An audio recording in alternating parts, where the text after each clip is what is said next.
नमस्कार, बखबर में आपका स्वागत है। मैं हूं राघवेंद्र सिंह।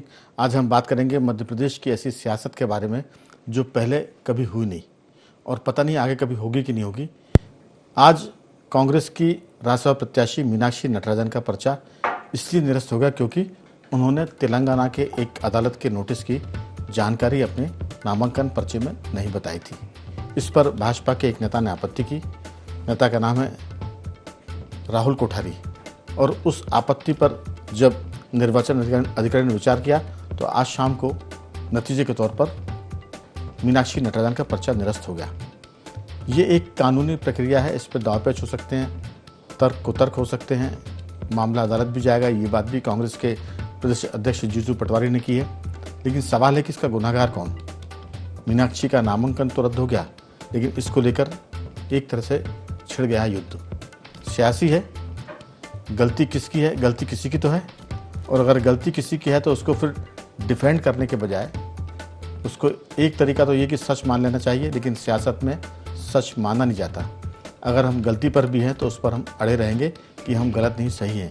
आज इसी पर विस्तार से बात करेंगे कि मीनाक्षी नटराजन के नामांकन पर्चा दाखिल करने के बाद जो विवाद हुआ उससे पर्चा निरस्त हो गया और भाजपा के 3 राज्यसभा सदस्य एक तरह से निर्विरोध निर्वाचित माने जाएंगे। औपचारिक घोषणा बाकी है। केवट साहब जो तीसरे उम्मीदवार के रूप में खड़े हुए थे वो चुनाव भी जीत जाएंगे क्योंकि मीनाक्षी का पर्चा निरस्त हो गया है। इसके पहले हम बात करें तो रजनीश अग्रवाल और तरुण चुग वो भी निर्वाचित है क्योंकि 3 स्थान रिक्त थे 3 सदस्यों के कार्यकाल खत्म होने के बाद। और बीजेपी के पास 2 सदस्य थे और कांग्रेस के पास 1 सदस्य थे दिग्विजय सिंह के रूप में, जिनका कार्यकाल समाप्त हो गया। आज इसी पर विस्तार से बात करेंगे कि आखिर ये सब है क्या और माजरा क्या है, गुनाहगार कौन है। चर्चा शुरू करें उसके पहले बता दें कि इस पूरे मसले पर मध्य प्रदेश के मुख्यमंत्री डॉक्टर मोहन यादव क्या कहते हैं वो भी सुनेंगे और जवाब में जीतू पटवारी जो मध्य प्रदेश कांग्रेस के अध्यक्ष है उनका क्या कहना है। पहले दोनों को सुनते फिर करेंगे चर्चा की शुरुआत। कांग्रेस के प्रत्याशी द्वारा जान करके जो जानकारी छिपाई गई थी, ये एक तरह से आपराधिक रिकॉर्ड को छिपाने का पाप है। असली में अगर आपके कोई आपराधिक प्रकरण किसी न्यायालय में हो तो ये शपथ पत्र के साथ लिख के देना चाहिए, ताकि बाद में जब आप प्रत्याशी बनते हो तो उससे जुड़ी हुई सारी चीजों की जानकारी प्रत्येक मतदाता तक हो। लेकिन दुर्भाग्य के साथ कहना पड़ेगा, कांग्रेस के लोगों ने षड्यंत्र पूर्वक अपने प्रत्याशी का नाम निर्देशन पत्र में शपथ पत्र के साथ, जबकि वो प्रकरण उनके संज्ञान में भी था और प्रकरण के उस होने की जानकारी आज जब चुनाव अधिकारी ने बहस में उनके सामने रखी तब भी उन्होंने एक्सेप्ट किया। तो ये इसका मतलब है कि जान करके आपने निर्वाचन अधिकारी को भ्रम में रखा था और इसी आधार पर ये जो फैसला हुआ है, मैं समूची निर्वाचन प्रक्रिया के खास करके स्क्रूटनी की इस प्रक्रिया का स्वागत करता हूं। कलंकित कर दिया मध्य प्रदेश वासियों। भारतीय जनता पार्टी ने प्रदेश के प्राचीन सभ्य इतिहास को, इसकी प्राचीन सभ्यता को, इसके भाईचारे को, इसकी राजनीतिक विरासत को, ये लड़ाई देश के लोकतंत्र को बचाने की है। कांग्रेस पार्टी पूरी ताकत से जान लगा देगी, एक कदम पीछे नहीं हटेगी। किस भावना से इस पूरे घटनाक्रम को राजनीतिक रूप दिया, लीगल वो रिजेक्ट नहीं कर सकते थे, वहां न कर सकते हैं, पर राजनीतिक दुष्टता का नाम दिया जाता है।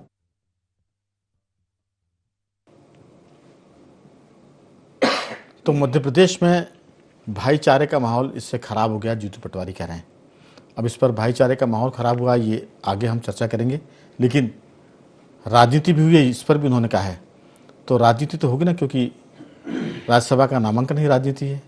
बीजेपी कांग्रेस या कोई भी दल जब होते हैं तो वो राजनीति तो करते हैं, तो इसमें कोई खास बात नहीं है। लेकिन मैं बता दूं कि इस चर्चा में हमारे साथ जुड़ गए हमारे 4 विशेष मेहमान स्टूडियो में मौजूद हैं। मध्य प्रदेश के वरिष्ठ पत्रकारों में शामिल डॉक्टर राहुल रंजन, हमारे वरिष्ठ पत्रकार साथी योगीराज योगेश जी, दिल्ली से जुड़े हैं राजनीतिक विश्लेषक नागेंद्र सिंह परमार जी, और फोन लाइन पे हमारे साथ हैं हमारे युवा पत्रकार साथी गौरव चतुर्वेदी जी। आप सभी का बहुत बहुत स्वागत है। चर्चा की शुरुआत के पहले सिर्फ मैं 2-4 पंक्तियों की एक कहानी को मैं याद करना चाहता हूँ। लोग कहते हैं कि किसी परिवार में, किसी बारात में और किसी पार्टी में बुजुर्गों का होना क्यों ज़रूरी है। आज के इस घटनाक्रम ने बताया कि मध्य प्रदेश की कांग्रेस में जिस तरह से बुजुर्ग हाशिए पर किए गए हैं, मीनाक्षी नटराजन वाला जो घटनाक्रम है, ये उसी का नतीजा है कि अगर कोई बुजुर्ग राजनेता इसमें सक्रिय होता तो शायद ये पर्चा निरस्ती का मौका नहीं आता है। एक बारात का किस्सा है, अगर साथियों की अनुमति हो तो मैं उसे सुना दूं कि एक युवा प्रेम प्रसंग के चलते विवाह करता है। लड़की वाले कहते हैं कि बारात तो आप लेकर आओगे लेकिन कोई बुजुर्ग उसमें नहीं आएगा। बात लड़के के घर तक पहुंचती है और सब कहते हैं कि ठीक है, अगर लड़की वालों का ये कहना है तो सारे युवा बारात में जाएंगे, कोई बुजुर्ग नहीं जाएगा। एक बुजुर्ग ने कहा कि भाई मत ले जाओ, मुझे बोरे में रख के ले जाओ, किसी को बताना मत कि मैं आपके साथ हूँ, और जो आपका सामान जा रहा है उसके बोरे में मुझे पैक कर देना। किसी ने कहा कि अब ये बुजुर्ग दादा कह रहा है तो इनको रख लो बोरे में बंद करके। बारात पहुँचती है, जनमासे में ठहरती है, फेरे पड़ते हैं, विदाई का वक्त आता है और विदाई के वक्त लड़की वाले एक शर्त लगा देते हैं कि हम बेटी को विदा तब करेंगे जब रास्ते में जिस नदी को आप पार करके आए हो उसको आप दूध से भर दें। दूध से अगर आप नहीं भरेंगे तो हम बेटी को विदा नहीं करेंगे।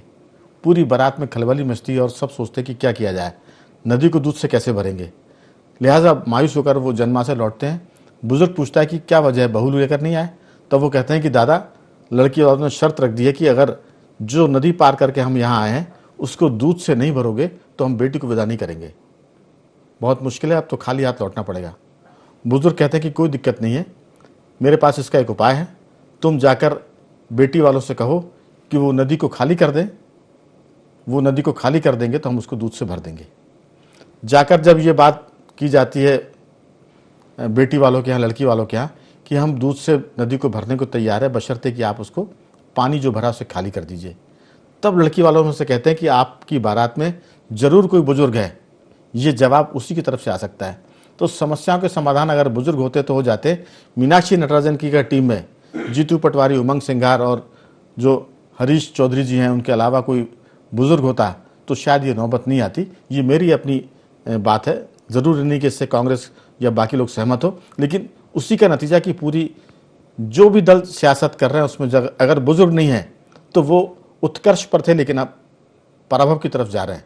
और यही बात घर घर में लागू होती है। तो सियासत के भी घराने होते हैं। तो चर्चा को शुरू करते हैं। हमारे साथ जुड़ गए हमारे चारों मेहमान, फिर एक बार स्वागत है। नागेंद्र जी, चर्चा की शुरुआत आपसे। कांग्रेस के लिए बड़ा झटका है। राहुल गांधी की उम्मीदवार थी मीनाक्षी नटराजन। कहा जाता है कि कांग्रेस के भीतर किसी को पता नहीं था कि कौन उम्मीदवार, किसका नाम आने वाला है। मीनाक्षी नटराजन वरिष्ठ नेता है, एक बार की सांसद है और बहुत सुलझी हुई और निर्विवाद नेता है, किसी विवाद में नहीं पड़ती हो, ना उनका कोई नाम आया। लेकिन अचानक उनका नाम जब आया तब जब पिछले 10 साल से वो स्टेट की पॉलिटिक्स से डिस्कनेक्ट थी, उनका कोई कनेक्शन नहीं था, ना विधायकों से ना संगठन की गतिविधियों से थे। जब उनका नाम आया तो सब चौंक गए थे और नतीजा देखिए आप। ये भी कहा जा रहा था कि 10-15 विधायक कांग्रेस से टूटने वाले हैं, वो या तो गैरहाजिर होंगे या क्रॉस वोटिंग करेंगे। उसके लिए आज शाम तेलंगाना की फ्लाइट में कांग्रेस के करीब 35 विधायक सवार भी हो गए थे। संख्या हालांकि 62 है उनकी, लेकिन बाकी विधायक गायब थे। अगर ये नामांकन निरस्त नहीं होता तो भी मीनाक्षी नटराजन पर निर्वाचन ना होने का खतरा मंडरा रहा था। आपकी राय, जो मध्य प्रदेश में हुआ है, दिल्ली इस पर क्या सोचती है? राहुल गांधी की लीडरशिप को लेकर क्या सवाल होते हैं और कांग्रेस को मैनेजमेंट को लेकर क्या बातचीत होती है? आपकी राय, फिर मैं चर्चा को आगे बढ़ाता हूं। नागेंद्र जी। जी राघवेंद्र जी, इसमें कोई शक नहीं कि मीनाक्षी नटराजन जी कांग्रेस की निर्विवाद नेता है और बहुत दिग्गज नेताओं में उनकी गिनती शुरू होती है। साफ सादगी के और सरलता के साथ के लिए मीनाक्षी नटराजन जी को जाना भी जाता है। इस चुनाव के लिए चलिए कि नामांकन रद्द होने के लिए कि दोनों पक्षों की अपनी अपनी बातें, और प्रथम दृष्टया तो जो आरोप ने कहा है उसे मानना ही चाहिए, और बाद में उसमें पहलू और जुड़ेंगे कि उसके कानूनी पक्ष हैं जो अगर किसी तरीके से गलत हुआ है तो उसके लिए न्यायालय होते हैं जिसमें न्यायालय में पिटीशन दायर की जा सकती है। लेकिन आप एक चीज देखिए कि जब इसमें अगर मीनाक्षी जी का नामांकन रद्द नहीं भी होता तो भी आप ये देखिए कि कांग्रेस को ऐसी क्या जरूरत पड़ रही थी कि कांग्रेस अब क्लियर कट मेजोरिटी होने के बावजूद अपने विधायकों को कहीं शिफ्ट कर रही थी। आप राष्ट्रीय राजनीति में पिछले काफी लंबे समय से देखिए कि राहुल गांधी जी और कांग्रेस की राजनीति के साथ ये बहुत बड़ी दिक्कत है कि अब उनके जो क्षेत्रीय छत्रप है वो क्षेत्रीय छत्रपों पे उनका प्रभाव कांग्रेस आना का मान का दबदबा कहिए या रुतबा कहिए वैसा नहीं बचा जैसा आज से 12-14 साल पहले हुआ करता था। उसके हनक के लिए आप अलग अलग राज्यों में देखिए, हरियाणा में तो पिछले 3 राज्यसभा चुनावों में ऐसा हुआ है कि कांग्रेस बहुमत में होने के बाद भी पिछला ही चुनाव अभी कुछ दिन पहले खत्म हुआ, उसमें भी बामुश्किल मतलब बाल बाल बचना जिसे कहते हैं वो हुआ नहीं। 2 चुनाव थे राज्यसभा के, वो हार चुकी है बहुमत होने के बाद। लगातार पार्टी विधानसभा दर विधानसभा चुनाव बहुत जगह हारती जा रही है। संगठन में अलग अलग जगह हर राज्य में आप देखिए कहीं ना कहीं बगावत के सुनने को हमें मिल जाते हैं। तो ये कांग्रेस के जो संगठनात्मक ढांचा है उसमें ये दिखाता है कि हाईकमान के बीच में और क्षेत्रीय छत्रपों के बीच में कहीं ना कहीं संवादहीनता की स्थिति है, या कहीं ना कहीं उनकी बातें नहीं सुनी जाती। बातें सुनी जाती है, शायद उनको तवज्जो नहीं जाती, और क्षेत्रीय छत्रप जैसी तवज्जो चाहते हैं वैसे ही उनको तवज्जो ना दिए जाने के कारण ये अलग अलग चीजें हमें नजर आती है। इस चुनाव में भी आप ये देखिए कि पहला तो कि बहुमत होने के बाद भी विधायकों को शिफ्ट करने की कोशिश करनी, दूसरी जो खबरें निकल के आ रही है पर्दे के पीछे से, वो खबरें भी ये बता रही है कि कहीं ना कहीं इसमें भीतराघात हुआ है। खबर भी देने वाले कहीं ना कहीं कुछ ना कुछ इसी तरह के लोग हैं जो कांग्रेस के से शायद संबंध रखते हैं। इसी तरह की खबरें तो यही निकल के आ रही है, आरोप भी इसी तरह की कहीं ना कहीं उन्हीं की तरफ से भीतराघात हुआ है। तो ये बदलते दौर में कांग्रेस को ये भी समझना होगा कहीं ना कहीं आला कमान को, उनके राष्ट्रीय नेतृत्व को, कि आपस का समन्वय किस तरह बना के रखा जाए, किस तरह मजबूती से। एक लड़ाई तो उन्हें लड़नी है सत्ता के खिलाफ, एक लड़ाई जो संगठन में आपस की सिर्फ टबल की लड़ाई है उससे वो कैसे निपटा जाए, ये भी बहुत जरूरी है कांग्रेस। बिल्कुल आप ठीक रहे हैं, चिंता का विषय है। कांग्रेस अपने हिसाब से सोचेगी, लेकिन अभी तो एक तरह से जूतम पैदार शुरू हो गई है। सियासत में हम कह सकते हैं कि मामला अब कोर्ट तक जाएगा। पूरे प्रदेश में आंदोलन का आह्वान हो रहा है, संविधान खतरे में पड़ गया है, बहुत सारी बातें हैं। अब पहले वोट चोरी होते थे, अब सीट चोरी हो रही है, तो कई सारी बातें हैं। लेकिन हम गलती कर रहे हैं, उस पर ध्यान हम कम देंगे। मेरे साथ गौरव जी भी हैं। गौरव जी, ये पूरा घटनाक्रम अब कानून के दायरे में जाएगा, लेकिन जो कुछ हुआ है, क्या किसी जानकारी का उल्लेख नहीं करना इतना बड़ा मामला है कि वो नामांकन पर्चा रिजेक्ट हो जाए? और अगर वो जानकारी का उल्लेख नहीं किया है तो दोषी कौन है? क्या जो वकील हैं वो दोषी है जो फॉर्म भर रहे थे? क्या मीनाक्षी नटराजन जी दोषी है जिन्होंने ये सूचना अपने वकील साथियों को नहीं दी है? आखिर कौन जिम्मेदार है? अगर ये फॉर्म में इस बात का उल्लेख होता तो ये नौबत नहीं आती। आप कह दें कि ये इतना बड़ा मामला नहीं है, लेकिन ये इतना बड़ा मामला था, तभी तो ये सब बातें हो रही हैं। आपकी राय? मैं चर्चा को इसके बाद और आगे बढ़ाता हूँ। राघवेंद्र जी, मीनाक्षी नटराजन स्वयं एक वकील हैं और विभिन्न वकीलों के मार्गदर्शन में निर्वाचन फॉर्म प्रपत्र जमा किया जाता है। अब ये बहस का विषय है, अभी इस पर बहुत सारे विचार और संशोधन आएंगे सामने की वास्तविकता में होना क्या चाहिए था। लेकिन मैं आपका ध्यान एक दूसरी ओर और ले जाना चाहता हूं जो इसी राज्यसभा चुनाव से जुड़ा हुआ है। राज्यसभा चुनाव के लिए इलेक्शन कमीशन की जो गाइडलाइन है, उस गाइडलाइन के अनुरूप ना निर्वाचन अधिकारी पात्र थे और ना एआरओ पात्र थे। दोनों रिटर्निंग ऑफिसर के पास जो सबसे बड़ी कमी है वो राज्यसभा चुनाव कराए जाने का प्रशिक्षण का अभाव है। प्रशिक्षण नहीं लिया गया है, ये सार्वजनिक तथ्य है। और ये इसलिए है कि मैं इस बात को मानता हूं कि दोनों आरओ और एआरओ के पास अनुभव, प्रशासनिक अनुभव बहुत है, लेकिन जो चुनाव कराने का प्रशिक्षण है, मतगणना का जो प्रशिक्षण है, वो प्रशिक्षण नहीं है। तो एक सवाल यहां भी आता है कि क्या रिटर्निंग ऑफिसर ने जो डिसीजन लिया है, जो निर्णय लिया है, क्योंकि अभी उन्होंने निर्णय लिया तो उसे तो हम स्वीकार करेंगे, लेकिन क्या वो उचित है या अनुचित है, इस बात को भी चैलेंज किया जाएगा आने वाले समय में। तो एक विषय ये, क्योंकि मध्य प्रदेश में वर्तमान स्थिति में सिर्फ 2 ही लोगों के पास राज्यसभा चुनाव कराने का प्रशिक्षण था। एक देवेंद्र वर्मा है, दूसरे पुनीत श्रीवास्तव हैं जो विधानसभा में ही थे। पुनीत श्रीवास्तव जी रिटायर हो चुके हैं और देवेंद्र वर्मा संविदापन है। चूंकि पद की जो पात्रता है, उस पद के लिए प्रमुख सचिव और उप सचिव को मान्य किया जाता है, सचिव को मान्य किया जाता है, इसलिए वो returning officer, assistant returning officer बने थे।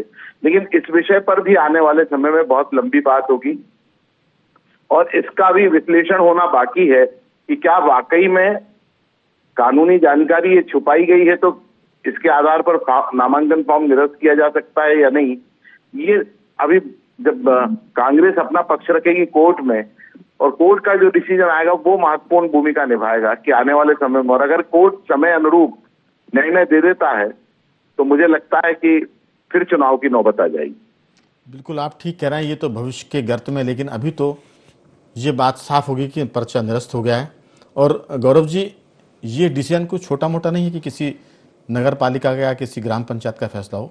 निर्णय करने के पहले निर्णय देने वाले ने बहुत सोचा विचारा होगा, कई जो इसके जानकार है उनसे बातचीत की होगी, कानूनवेत्ताओं से बातचीत की होगी, और जो संसदीय ज्ञान के भंडार है उनसे भी चर्चा की होगी, तब जाकर वो इस नतीजे पर गए होंगे। क्योंकि फैसला करने वाले को भी पता होगा कि इसके बाद बहुत बवाल होगा, बहुत बवंडर होगा और तरह तरह की बातें होगी।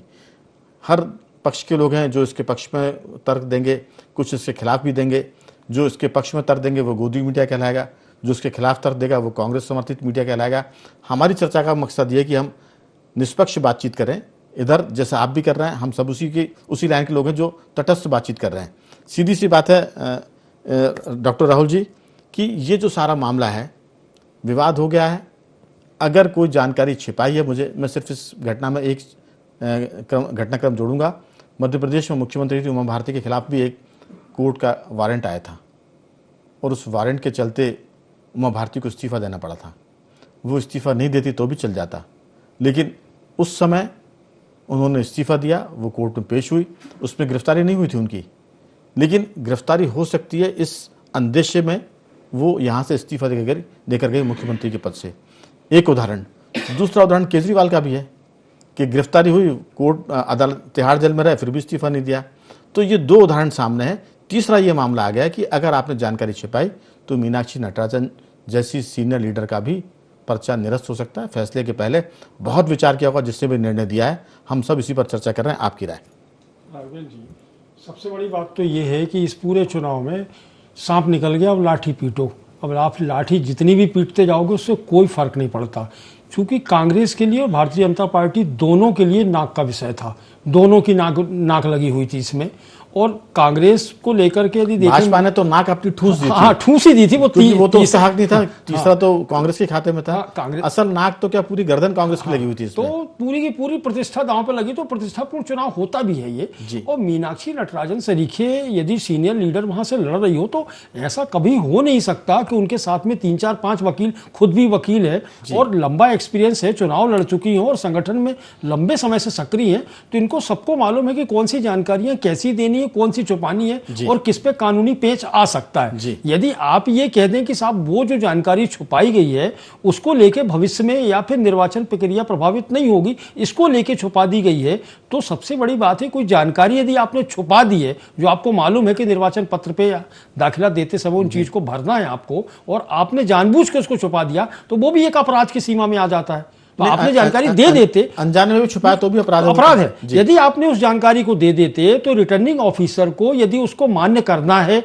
तो उसकी जिम्मेदारी है, अमान्य करना है तो उसकी जिम्मेदारी है, लेकिन आपने छुपा लिया, वो एक सबसे बड़ा जोखिम उठा दिया। और उस जोखिम के चलते क्या हुआ कि कांग्रेस का सुपड़ा ही साफ हो गया। बिल्कुल है। तो अब आप इसको क्या करोगे, आप कोर्ट चले जाओगे, कोर्ट में आप दावे प्रतिदावे करोगे, लेकिन हुआ क्या, बस वही जो शुरुआत में कह रहा था कि भाई सांप तो निकल गया। अब पीटते रहो लाठी, आप चिल्लाते रहो, आरोप प्रत्यारोप लगाते रहो, लेकिन आखिरकार आप ये कह सकते हो कि भारतीय जनता पार्टी ने छल से, प्रपंच से या फिर दुनिया भर के लगा करके, जोड़ तोड़ लगा के, जो बीच में चली चर्चा है कि कांग्रेस के विधायकों को खरीदा जा रहा है, उनको तेलंगाना लेता जा रहा है। एक और खबर आई कि छिंदवाड़ा में मीटिंग हुई है और सारे के सारे विधायक बातचीत हो गए। तो आप ये सोचो कि अंदर खाने में कांग्रेस के भी तो वही चल रहा था कि कांग्रेस के खुद के विधायक भी तो कंट्रोल में नहीं आ रहे थे, जब तो आपको ले जाना पड़ रहा था। बिल्कुल ठीक कह रहे हैं। तो स्थितियां अनुकूल नहीं है। इसी पर तो हम कह रहे हैं कि गुनाहगार कौन है। तो ढूंढिए गुनाहगार। नेतृत्व ने जिसने मीनाक्षी नटराजन का नाम तय किया और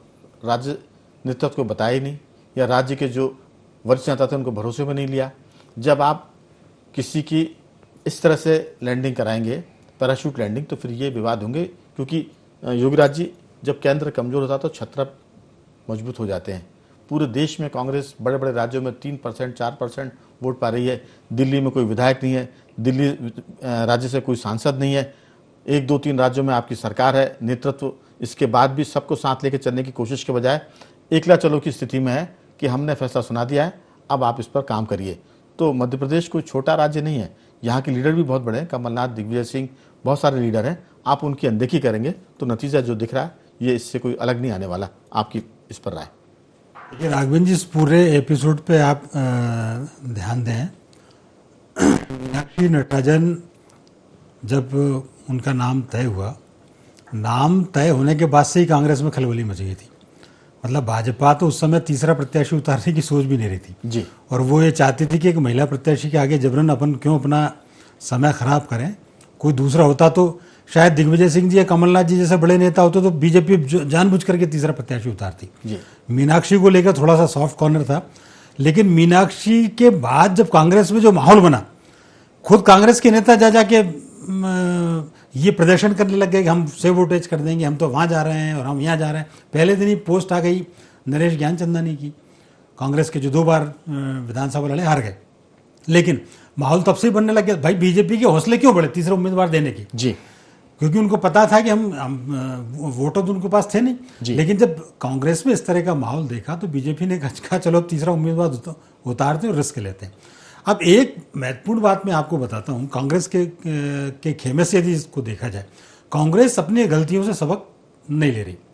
ये कोई पहला मसला नहीं है कि ये फार्म भरने में निपट गए।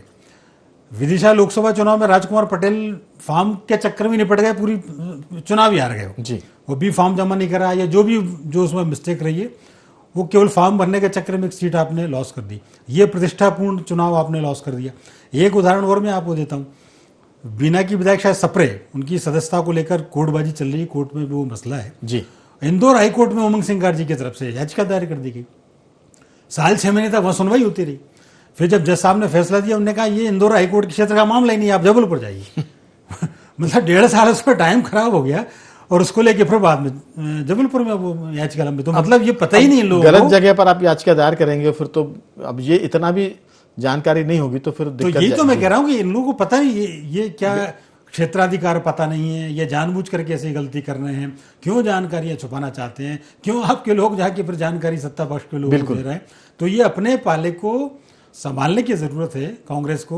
वजह है कि कोई अनुभवी आदमी आपके साथ नहीं है, एक तरह से खिलंदड़ लोग हैं, बचपने टाइप की बातें कर रहे हैं, तो फिर सियासत में गंभीरता जरूरी है। नागेंद्र जी, समय कम बचा है, दूसरे दौर की बातचीत में बहुत संक्षेप में आपसे जानना चाहूंगा कि इस पूरे मामले में कौन गुनहगार आपको लगता है? मीनाक्षी नटराजन साफ सुथरी और लो प्रोफाइल लीडर है, वो बेवजह शहीद हो गई राजनीतिक रूप से, आपकी राय? देखिए राघवेंद्र जी, आरओ ने बिना किसी तथ्य के और बिना किसी कानूनी प्रक्रिया के या बिना कानूनविदों से राय लिए मशवरे जल्दबाजी में तो किया हुआ ये फैसला लगता नहीं है।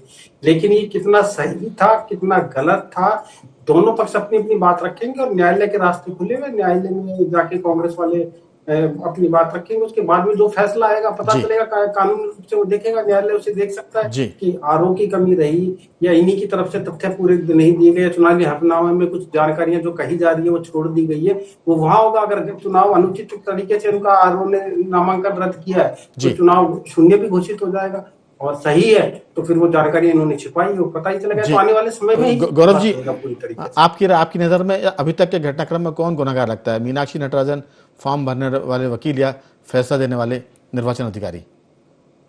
देखिए, बाकी पूरे घटनाक्रम पर का तो विश्लेषण किया जाएगा, लेकिन इस मामले में मैं एक बात की तारीफ करूंगा कि भारतीय जनता पार्टी को 100 में से 100 नंबर दिए जाना चाहिए कि उन्होंने अपने दुश्मन की हर कमजोरी का अध्ययन कर रखा है और समय आने पर वो उसको सामने लेकर आकर अपनी जीत तय करते हैं। चलिए, तो कुल मिलाकर कह सकते हैं कि दुश्मन की कमजोरी का अध्ययन भाजपा ने कर लिया, तो कांग्रेस को किसने रोका था?